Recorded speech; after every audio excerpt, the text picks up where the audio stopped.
Hi, everybody. I'm Mike, and I'm with Kristin Tyler that way, I think. And we both have lovely earrings on, and not me. So we're saying hi to Kristin, and then I'm going to go share some things here for a minute, and then we'll come back and talk to Kristin about how she is surviving the apocalypse. I don't know how apocalypsy it is in Nevada anyway, but we'll talk about that in a minute. And but first, before I do that, I want to just share just some different things that we've been working on. So if you go over to the Lawyer Forward page now, which I'm going to refresh, by the way, to make sure that we are broadcasting, and then I can share some resources with you. So the conference is officially, theoretically, over. And so we've been debating what to do after this. How do we continue the engagement? How do we get deeper? And I'm really looking for you guys' feedback on this.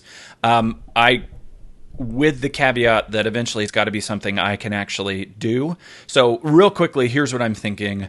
You guys know that the whole point in Lawyer Forward is not for me or anybody else to dictate to you what a real lawyer does. It's to host conversations. And so at the core of anything I do after this, I want to make sure that's what we're doing, that we're continuing to host conversations.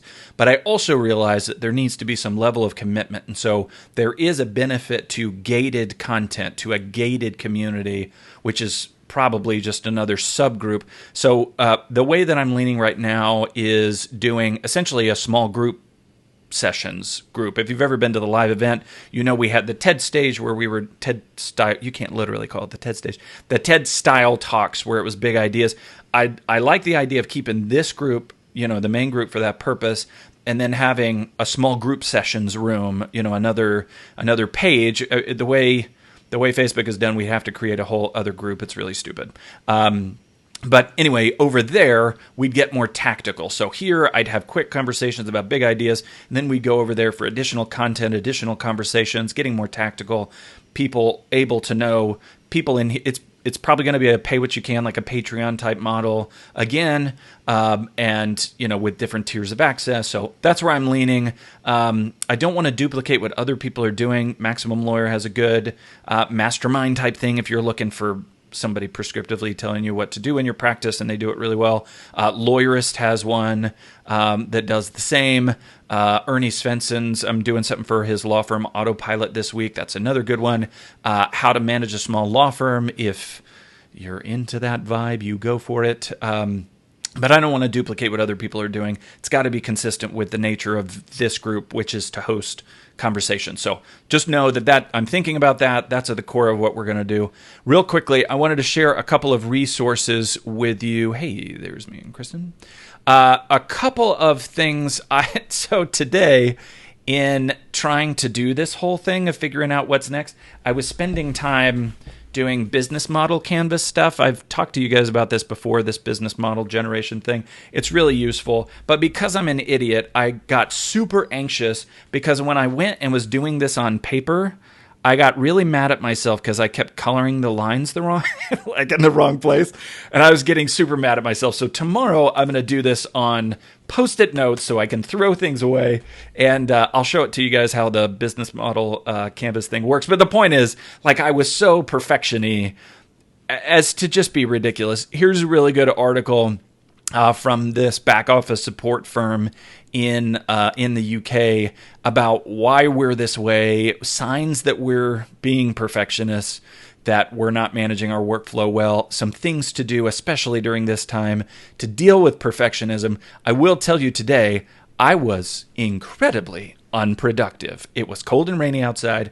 I took a nap. So shove it, day. I'm in charge. You're not. I also wanted to share real quick. This is another article from Conrad Sam. I shared another one from him the other day. Not calling anything out, but when Avvo was purchased, I said automatically, this is a bad sign. It's going to become a problem. It was clear that they didn't, internet brands does not have lawyers' interests at heart, and probably not really clients either. Whatever. They were looking for traffic, and since then, there's some really concerning traffic data. So if you are one of the people that spend a ton of time on Avvo trying to use their traffic for your business, just be mindful. It's problematic right now. There could be trouble right now. So pay attention to that. That might be, read this article. That might be a place you might want to stop, fishing in. The last thing I wanted to share real quick, because Kristin is with us, is an article that she did in Attorney at Work about the well-being issue. She makes the point that there's no work-life balance type, that's sort of a fiction. So think about well-being and building for that. I wrote an article recently a long article for Insights Officer about why lawyers feel so overwhelmed even when we're incredibly productive. And it has to do with a lot of these issues of wellness. The short version is your time is not your only limiter. You've got cognitive and emotional stocks you got to pay attention to. You got to build around that. So we're going to talk to Kristin about that a little bit, and about her article, and also about how she's surviving craziness. I hope that you guys will, up in the middle somewhere, there's a thing for Ask Twinsies. Make sure that you ask me and Nick for terrible advice. We're doing it every Sunday, and the advice is exactly what we promised. It's awful. If you do anything that we say, it's your fault. So make sure you submit questions this week for Ask Twinsies. And I think that's it. If you guys have any other feedback on what I'm considering doing for, another level of more of a Patreon limited access type model, let me know. You're great. Kristin, I'm back at you. Did you unmute yourself? I did. Just now. I was waiting because I tried to do this before where I thought I had muted somebody on this Ecamm for Live thing, and I had not. And that person did not know that I had not muted them. And I'm not saying that you guys can go back and try to find that if you want to. But let's just say when people think they're muted and they're actually not, some things go sideways. So well done on actually being muted. Kristin, you are a long time. I feel like I think we've probably only known each other for a couple of years, but it sort of feels, knowing me feels like a long slog, doesn't it? It's been a while. It feels like it's been a while. We've been friends forever. Yes. So. And Law Clerk is a friend of the show, as it were. Yes. And I'm I'm pimping for you guys all the time. In a totally professional... Been a big fan from early on, and we appreciate that. You got it. You're ahead of the curve. Totally professional way, people. So I'm glad to have you here. You are also a lawyer, so you're juggling like lawyer and startup person and now homeschooler and what the hell? How are you doing? Well, I literally am taking it just one day at a time, which is so different than when I was flying all over trying to manage my travel schedule with the startup and my law practice, and then my husband's a trial lawyer, so that's crazy. And trying to manage, childcare. So in a lot of ways, just being home is easier. But we've been here now since the middle of March, so month and a half, coming up on 2 months. Does not look like we'll probably be leaving in May. And we've been taking it super serious. My son has a condition where he would be more susceptible. We have my elderly father-in-law that lives close by us. So we're being real smart and cautious. And I think in a lot of ways we've adapted now. So. How locked down is your state? So Nevada is still under a stay-at-home. Only essential businesses are open, and essential is pretty limited until May 15th. Okay.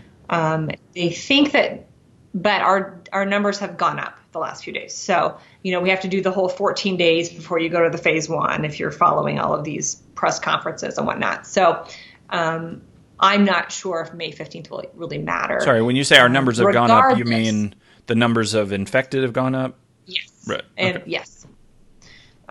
So, luckily we transitioned our law firm really pretty easily.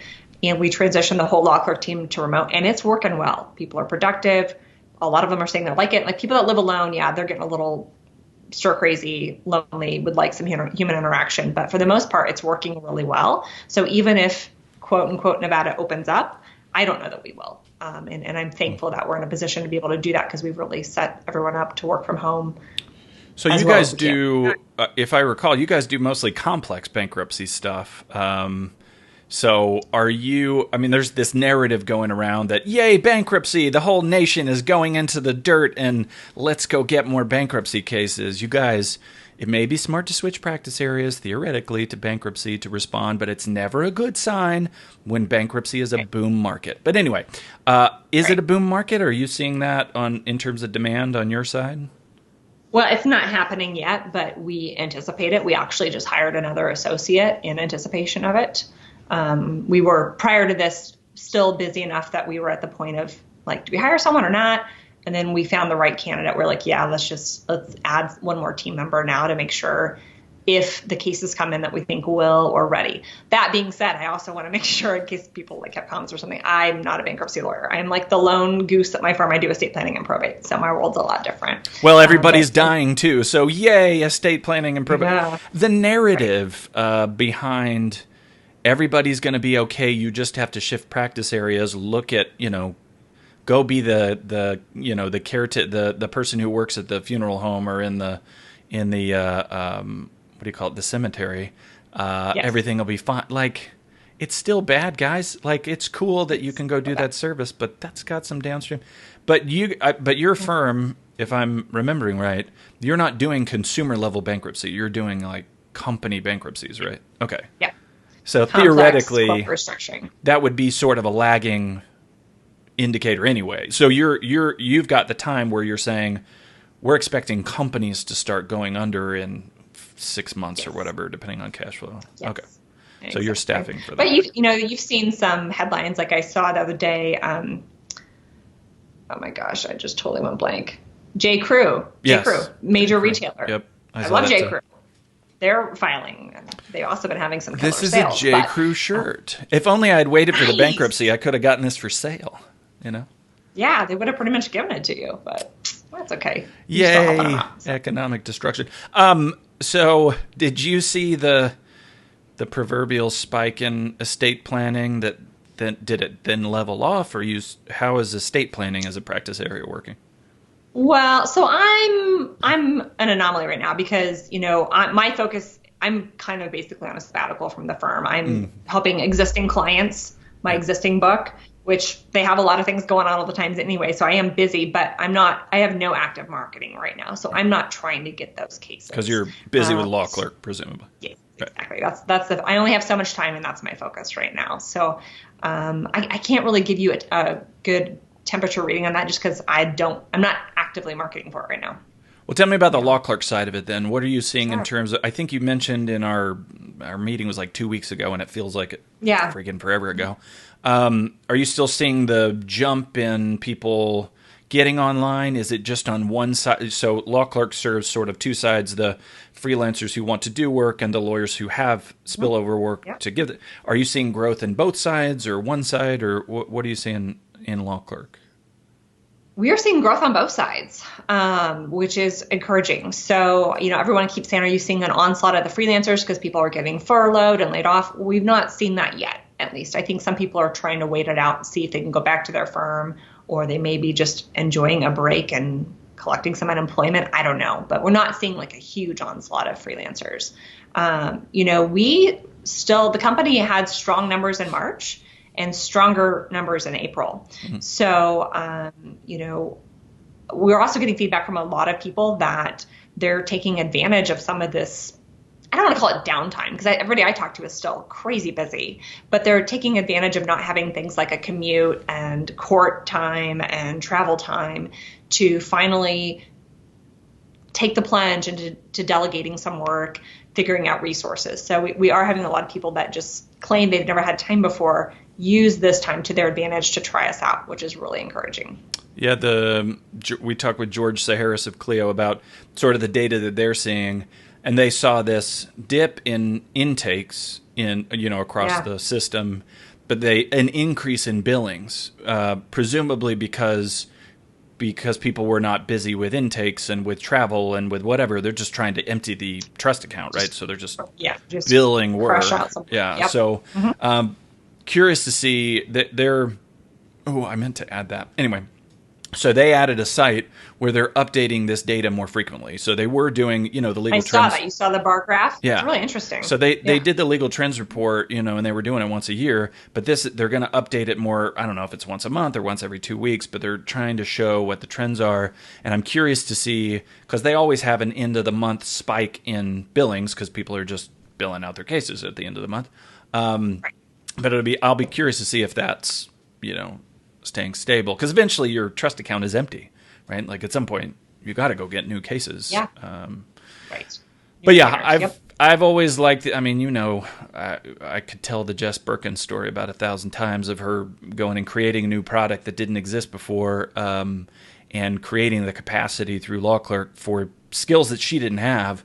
John Tobin and I had a conversation on Saturday on productizing, which was a really, if you guys have not seen that conversation, go back and watch that conversation with John Tobin.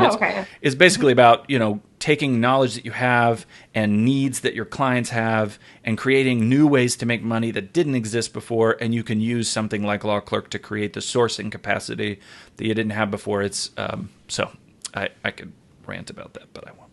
I've done it enough. Okay. Preach, brother, preach. I've been the Law Clerk shill. I do want to talk to you though about this article because I was sent a bingo card. I apologize. I do not respond to Twitter chainmail.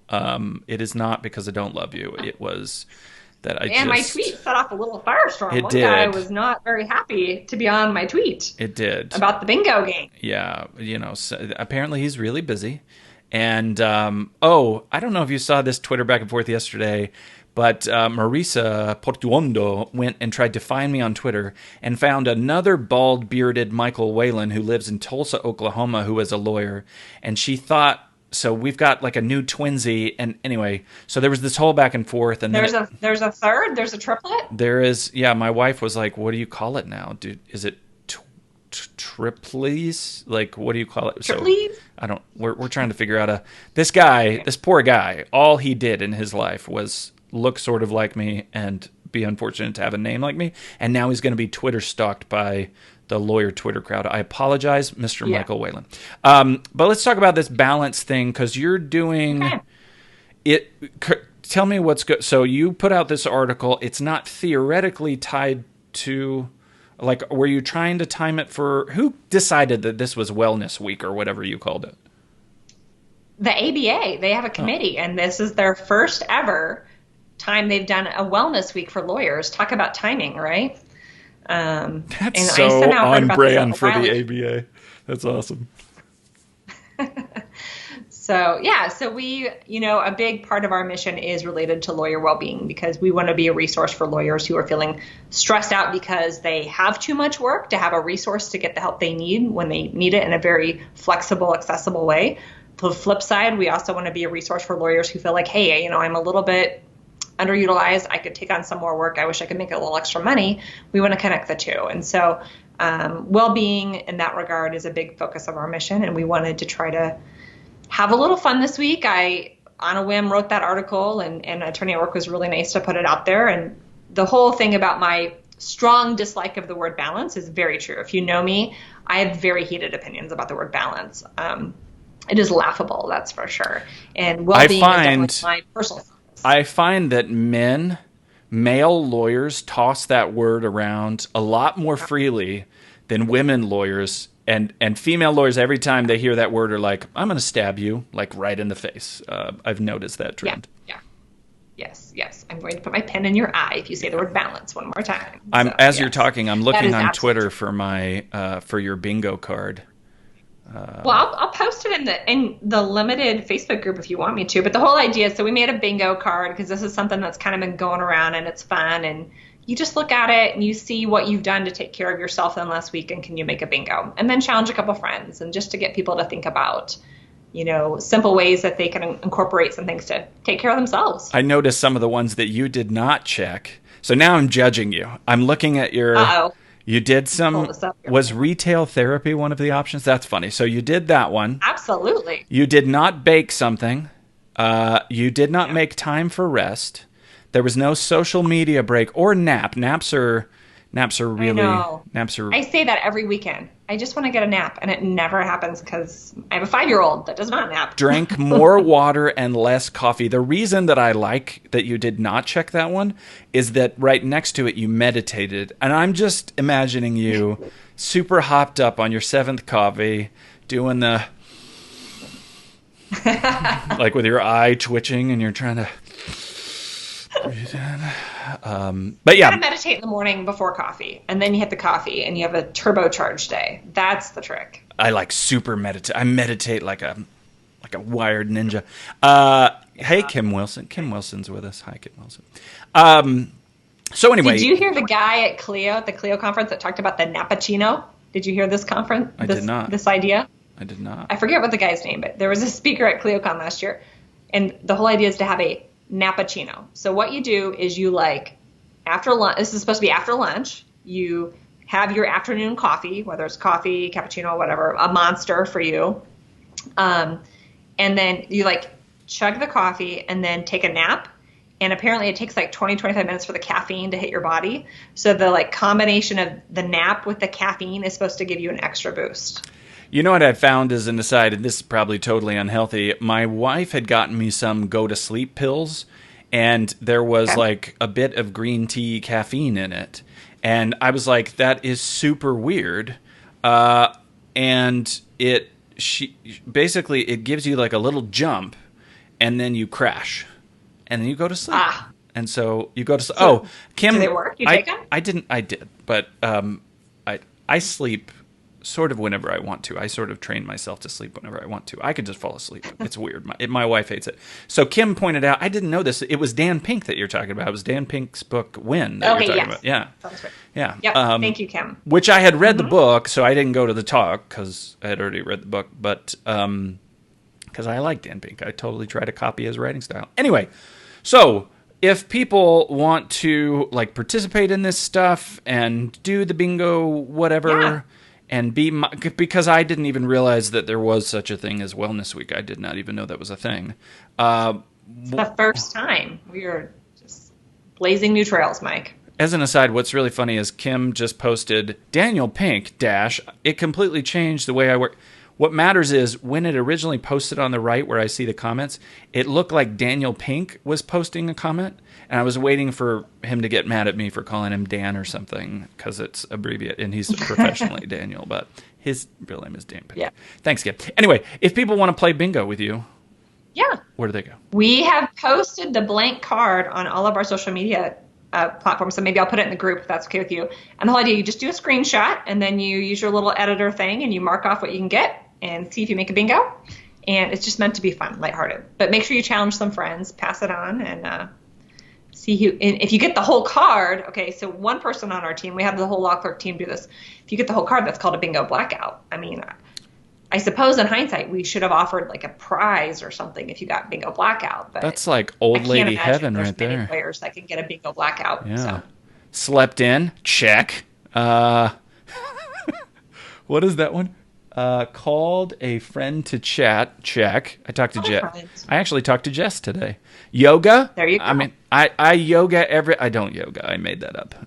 So that one's not a... Cleaned or organized something. I told my kids to clean or organize something, and that's you basically... You delegated it. Yeah. You outsourced it. Exactly. I went on Law Clerk and told my kids to clean my damn kitchen.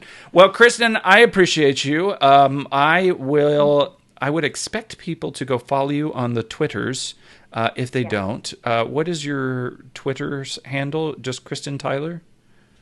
Just Kristin Tyler. I got to tell you, you always tease me about my earrings. I got to tell you the earring story now. Oh, tell me the earring story. You said it also involves a dog? Yeah, that's Facebook Live. Yeah. It's really just you, me, and my mom watching this, and Kim, apparently. So go ahead. Well, hi, Mike's mom. Okay, so when I was on with you for the Saturday town hall thing, I don't know, a month ago, time is so skewed right now. It was 4 days ago, but yeah, go ahead. And I may have logged in a couple minutes later than I was supposed to. So you kind of nicely teased me about my earrings, and they're my favorite earrings right now. The next day, my dog ate them. Chewed them to living shredded bits. And I was so mad because I just got them, and I really like them. I was really disappointed. So I would go on the store. It's actually a small retailer out of Kansas City that sells these earrings. So I went back on. I was going to order another pair, treat myself, and they were sold out.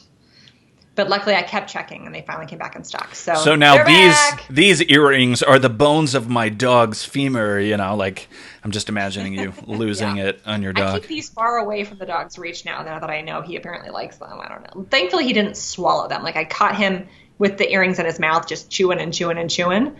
So we didn't have an emergency vet visit, thank goodness. But well, they are adorable. You are wonderful. Thank you for hanging out. And everybody, take more naps. Drink less coffee, hug people, but not the wrong people. Kristin, everybody, have a good night. We'll see you guys tomorrow. Bye, Mike. Thank you.